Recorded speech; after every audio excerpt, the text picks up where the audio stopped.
Hello everyone, welcome to another Exchange 2019 video.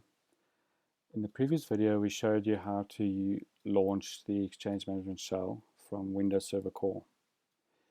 Now a lot of IT admins prefer using the Exchange Admin Center, and you can do so from any machine on the network. So to do this we can go to our, typing errors, Exchange server, server name /ECP. Now you notice there's no question mark 15 etc. client version because I only have Exchange 2019.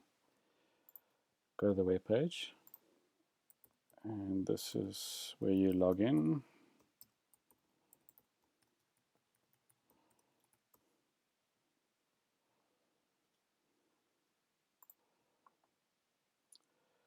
And as you can see,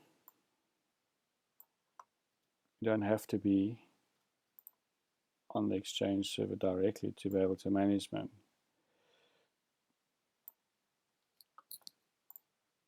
Let's just save this.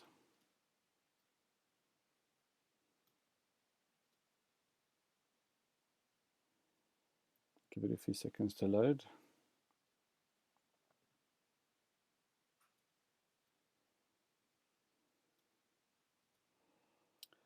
And there's your Exchange Admin Center.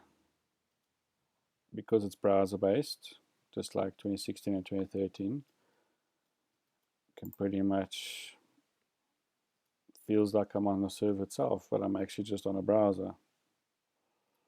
And that is how easy it is to access the ESC. Thank you very much for watching.